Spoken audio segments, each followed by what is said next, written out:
everybody. Randy Patterson here again with Boomerocity. And as you can see behind me, I've got another great blues artist interview for you. The great Larry McCray. It's been a couple years since we last spoke to Larry. And it's great to see him still doing well and in decent health. He's had a couple of challenges, but he's coming back fighting and strong. And the evidence of that is this album here called Bye Bye Blues. And so I got to talk with him about that album and what it was like putting it together.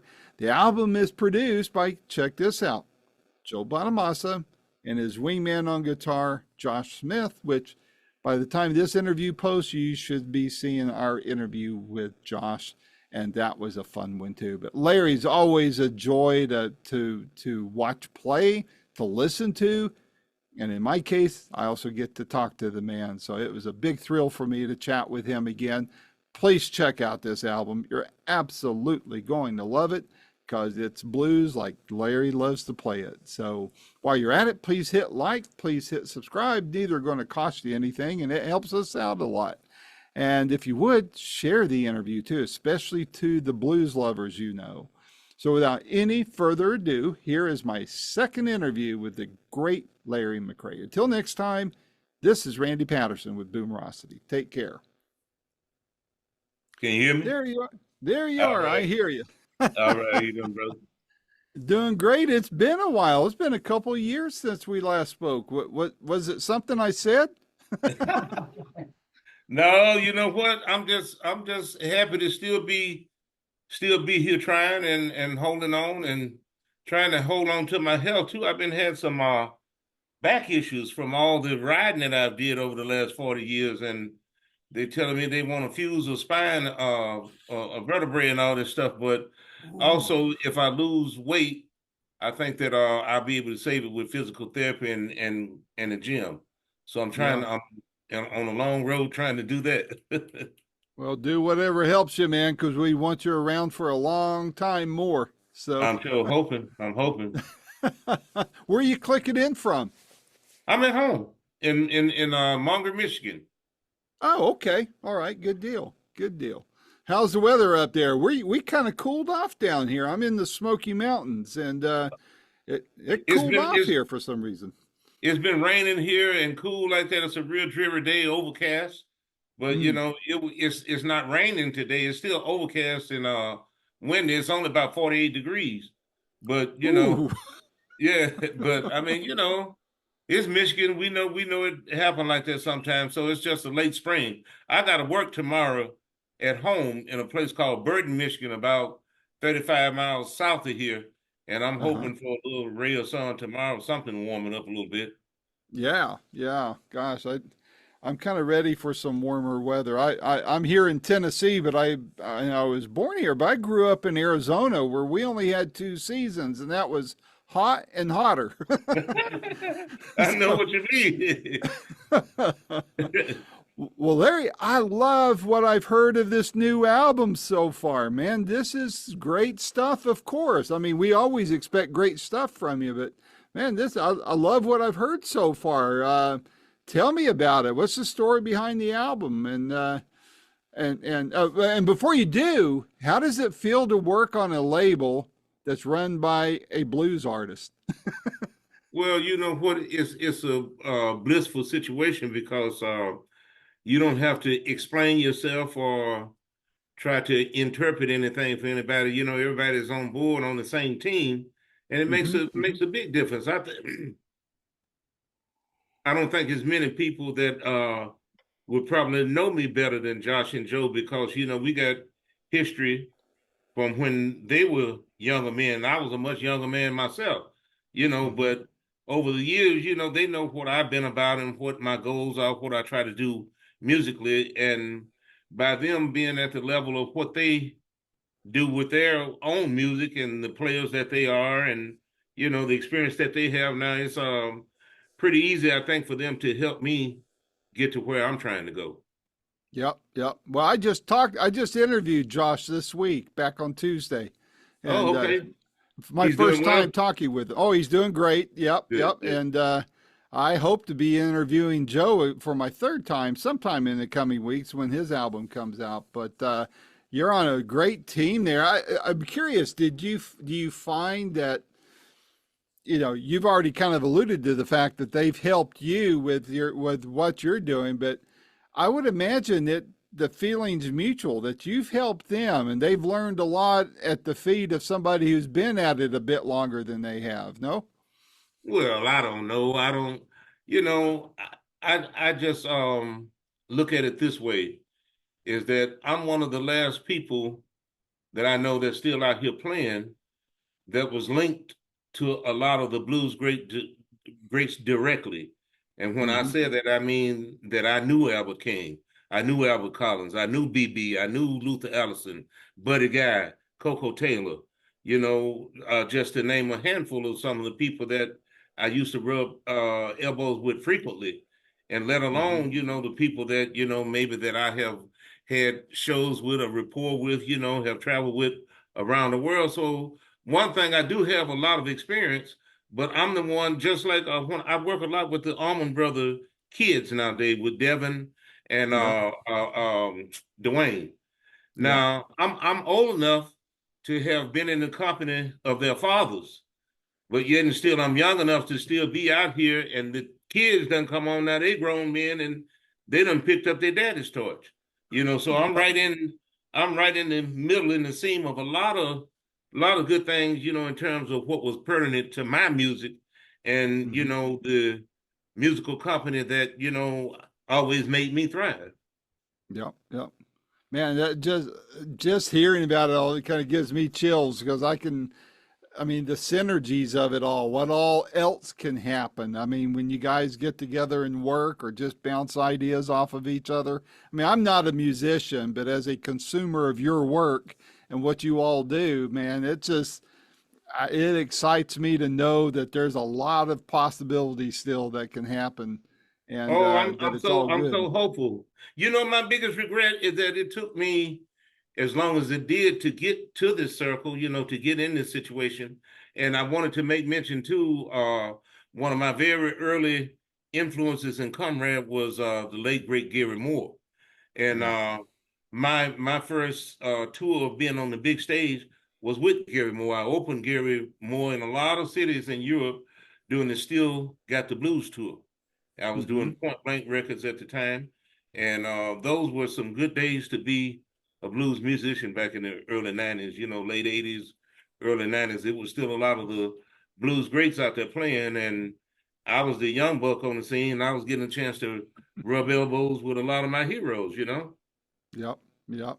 And boy, that's a talent that left us far too soon, isn't that the Oh truth, man? yeah, oh He was yeah. awesome. I just got a notice in the email today from one of my other publicist friends. I guess they're releasing a live album of Gary's from one of his performances. I forget where it was. I just Uh-huh. glanced at it because I was finishing my prep for this talk. But man, I hope that there's still some good stuff in the archives that hasn't been heard yet. That would be really cool from Gary. That is, That that but that would be cool. I don't know what about him or whatever now, but he had a son that was playing guitar that was just a baby when I was there doing, what I'm talking about, back in those days when yeah. Oh Pretty Woman from Mm-hmm. Albert King was one of the featured ones on his album, and he was doing Traveling South and Too Tired from Albert Collins. And Mm-hmm. at the Hammersmith Odeon, all three of them were there: Albert Collins, Albert Wow. King, Gary Moore, and I was the support band that opened up all the chaos that night. Wow. My goodness. They're Yeah. just yeah. Are you going to write a book? I mean, the stories you could tell, man. That you could write a 2 or 3 volume book on this, Larry. You should seriously consider that. Well, I'm really hopeful of putting out an autobiography. And I would like to tell stories about James Cotton and Hubert Sumlin. And I went down to South America with them in the early '90s with just the two of them. And I took care of all of our registrations and everything. All the checking in and all that stuff. I was honored to do that stuff because, like I said, I was hanging out with my heroes, man. And from them days on, anywhere I would see Hubert or James, if it was, you know, any playing or any gigging to be done, I was always put right to the stage with them, and I was glad to get a chance to go. Yeah, wow. Did you ever do any work? I should know this, but I don't. Did you ever do any work on Chess Records or any, sitting in with any of those guys? No, I never got a chance to make any of these sessions, although I was very friendly with, you know, some of the Dixon kids. Me and Bobby Dixon, Bush Mm-hmm. Dixon, Shirley Dixon, Freddie, we all were friends. And, you Mm-hmm. know, it just unfortunate that a whole lot of people who I wish I could have worked with, you know, the opportunity never came about. I played with Lazy Lester for a number of years in the 80s, and I never got a chance to record on the big scale with Lester. We made some home recordings in Michigan once, you know, with a friend of ours. He had a little home studio set up, and we went out there and recorded some stuff.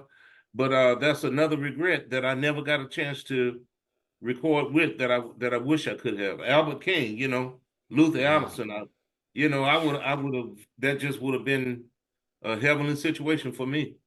Oh, yeah. Yeah. Well, you're still alive, and now a lot of people want to play with you, and I'm looking forward to hearing a lot of that. So, back to this album here, man. Tell me the story behind it. How long did it take to make? Tell me what all was involved with this. Well, it was a lot of work involved, and first of all, I said that this thing was tracked and put to bed from front to finish in 7 days. And so, Wow. yeah, we did all that work in 7 days. And Mm. so, with that being said, you know, the mastering process and all that, you know, was done later, but we tracked and played and sang everything in 7 days. And Wow. you know, it's always a good thing for me. The thing that I like the most is that I get a chance to hang out with them guys. I mean, you know, I get a chance to hang out with Josh and Joe. I've known Josh since he was just a youngster. Josh was about 13 years old when I first met him, and he was playing back in them days. But you know, beyond that, I really do appreciate it because for me it's full circle. I know him as a child, now I know him as a grown man, and am amazed to see where that little guy who I knew back then, how far he have come along, and how he have established himself in the music world. You know what I'm saying? I'm just so happy to be able to see that and to be part of it from time to time. And as Yep. far as Reese Winan, I mean, you know, how could you Phew. get any Wow. better than that? How could you get any better stories, or how could you find a better keyboard player? And he got them both. Reese has got stories all the way back to the beginning of the Allman Brothers, all through his musical career with Stevie Ray and all the other people that he have rubbed Hmm. elbows with. And really a gentleman, really a good guy to get a chance to sit down with and talk to. I really love to hear him tell his stories. Calvin Turner is one of the smartest bass players that I ever got a chance to be around, and so willing to share his knowledge and information. He's very Calvin is very schooled when it comes down to music, but he's also very depth perceptive in his own right. You know, the way he perceived and the way he approached playing. But he really opened my eyes to some different ways about looking at things, and I enjoy being around his company. As for the drama, Lamar, he's another Michigan guy, and me and him share the fact that female musicians are the one that brought us to our instrument. My sister brought me to the guitar. His mom brought him to the drum kit. I'll be darned. How Yeah, fun. yeah, Wow. yeah, Wow.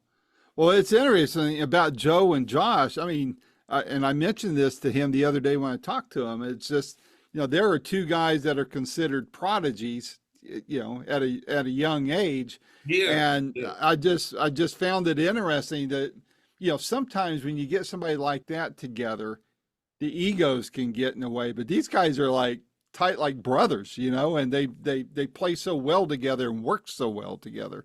Well, I tell you, that's one of the most. That's the thing that I look forward to the most. Just going there and hanging out and being around and absorbing the vibe. You know, it's fun to work with them. I enjoy myself going there. And we have good days. You know. Hmm. Yeah. Well, You've worked on a lot of albums. What was different about this one from all the others you've worked on? The material. I think that the material really fit, and Josh brought a couple of songs to the board that he envisioned for me. He's the one who brought Heartbreak City and Hmm. look on the bright side. And those are two of my favorite tracks on the album. I really like those two tracks. Bye Bye Blues was written by myself and a friend of mine, Mr. Charlie Walmsley, a guy that I have worked with, for years and years. Charlie and I have been, making music together, and he penned Arkansas for me. And like I said, Bye Bye Blues was one of his things. My sweetheart Peggy Smith also writes, and on the last project, she and I wrote about five or six of the songs together. So we Wow. together we wrote "Without Love It Don't Matter," "Good Die Young" was all Peggy. "Don't Put Your Dreams to Bed." Um, I can't remember all the titles on there, but whatever it was, it was either her and I or her and Charlie. My and another friend of mine, Steve Gilbert. He penned "Breaking News." That was Steve Gilbert. Ah, Uh-huh. interesting. But on this is only Josh and Peg and I.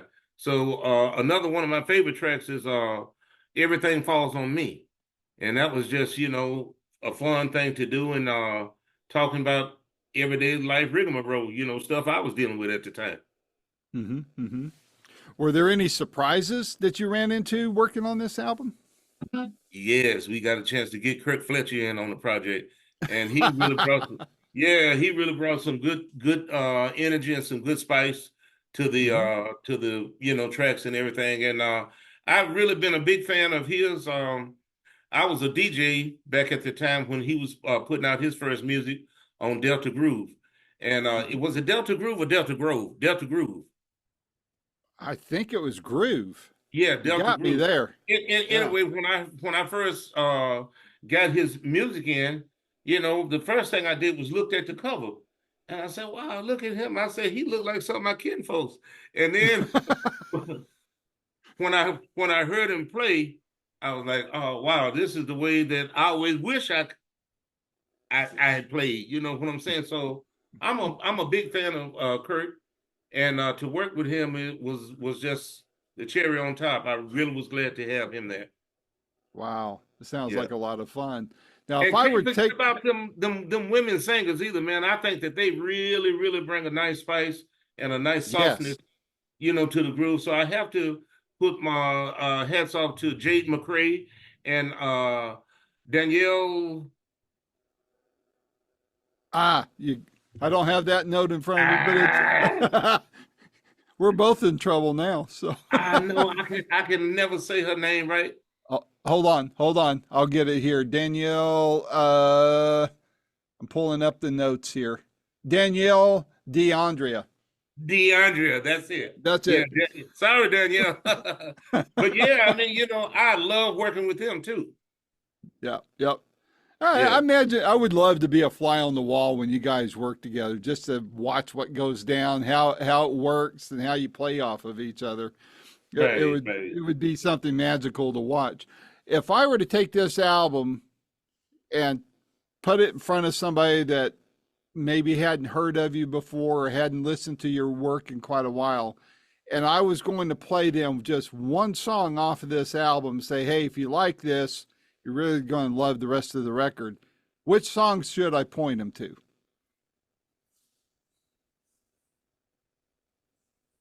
I would say, can I give you three? Go right ahead. I would say Bye Bye Blues, Hmm. Look on the Bright Side, and Everything Falls on Me. Nice, diverse collection there. I like that. Very, very Mhm. good. What are you hearing from your friends and others that are getting to hear the album in advance? What kind of feedback are you getting? Well, I mean, so far I've been lucky enough that it's all been positive, and most people say it's not a bomb steer on there. So that sometimes you buy an album project or collection, and maybe it's only one good song or a couple of good songs on there. But I mean, I think that for the most part, that most of the songs are pretty good. I mean, like I said, I I don't do. think it's not one lemon on there. So, it's No, just a matter of taste and what the individual like the most, what style you like the most. But I think it's very compatible diversity in the music. I agree. I agree. Was there a lot of leftover songs that so you've got a running head start on your next record? Well, I had tunes from the first project, and I got some leftovers from this one too. One of the one of the things that I had hoped for most was to have a country song on this project, and we cut it. And at the end, it was decided that it just didn't match up with the rest of the collaboration. So we canned it, but I hope that someday I get a chance to bring it back. And it's called Drifting and Drifting. Ah, well, who were your country influences that turned you on to country? I really liked Charlie Rich and Merle Haggard. I Yeah. like Red Sovine. Hmm. I like George Jones. Um, I like Glenn Campbell, Yeah. and I liked all the real flat pickers that could really pick real fast and really play. So I'm a hee haw kid. I used to come up watching watching that on Sundays for Yeah. the every Saturday for the musicians. Um, Roy Clark, I Oh just like yeah. people that could play and could play soulful. So even some of the lap steel players and some of the what they call the when they play the guitar like this, on the strap. What's that called? Oh yeah. Yeah. Almost like a steel guitar type of thing, Yeah, yeah. I mean, I really like that. I like love. Jeff Healey did. Yeah, yeah, yeah. Yeah. But I love a lot of diversity, man. So I love Albert Lee. I love the music of Albert Lee. And Hmm. but to the other side, I love Steve Lukather. Or I love I love the guitar sounds of George Benson. I also love Yeah. Mike Stern. Hmm. Larry Carlton was one of my biggest. I fell in love with Larry's music in the early '70s. You know what I'm saying? And Hmm. so Hmm. I'm all over the place, man. But I just try to steal a little bit from each situation and make it my own. And I Yeah. know if I make it my own, it's gonna come out one thing. Everything I see is blue. I relate everything I see, play, and do to the blues. But the thing that changes is the tempo. It's not Yeah. all slow blues, or it's not all fast stuff, or it's not all. But it's a melting pot of all the music that I love and the different artists that I've been influenced by. Well, you mentioned Steve Lukather. I've interviewed him more than I've interviewed anybody else. Great guy. You never know what you're going to get out of him, that's for sure. No filter.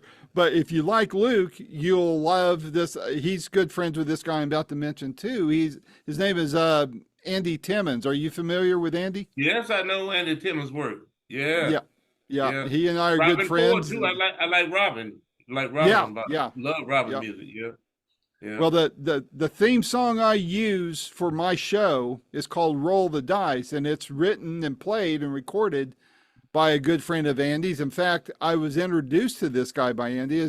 He's not very well known, but he's big in the uh, Dallas area, and his name is Quentin Hope. And Oh, okay. he's a great guitarist. Check out some of his work sometimes. So, but well, what's on your radar in the coming months and for the rest of the year? Well, I plan on doing some touring with my own group, and I'm going to be part of Devin Almond's Blues Summit, and All that's going right. to, yep, that's going to go on the road. It's about 20 something dates. I don't know exactly how many, but it's over 20 dates, and Mm-hmm. it's going to be myself, Kingfish Ingram, Oh, Robert wow. Randolph, Jimmy Hall, and Sierra Green. Wow. So Man, we're going to take that to the road, I and love then Kingfish Paul. work, man. Oh yeah, he's a bad young man. Yep, yep. Another young man I've known for a long time. Yeah, I think he was supposed to be. I don't think he showed up, but I caught the Jimi Hendrix Experience Hendrix tour that Jimmy's kid sister, or stepsister, put out there, Janie, and she had a bunch of players on there. She had Kenny Wayne and several others in there playing. And I've interviewed Kingfisher once, but man, I just love what he brings to the table in the blues, man. Yeah, he's a talented young man. Yeah, he'll carry the mantle after when us old timers are gone, right? So, well, long term, what long term, what do you want to accomplish after you got the touring going this year? What do you want to do next, recording wise? I just hope to keep, putting out good music. And hopefully what I'm putting out is good music. But It is. I just hope to get deeper into my own thoughts and to share with people stuff that I've had on my mind for the longest, but never had nobody to help me produce.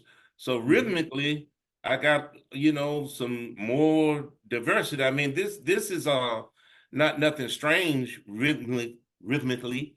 I think that it's compatible with blues and soul music, but I got some soul grooves that I don't think most people have played the blues to. And I just would like to try to expose some different groove maybe than what you might expect. That's the thing that I like the most about writing music, is that you can change the predictability of the music.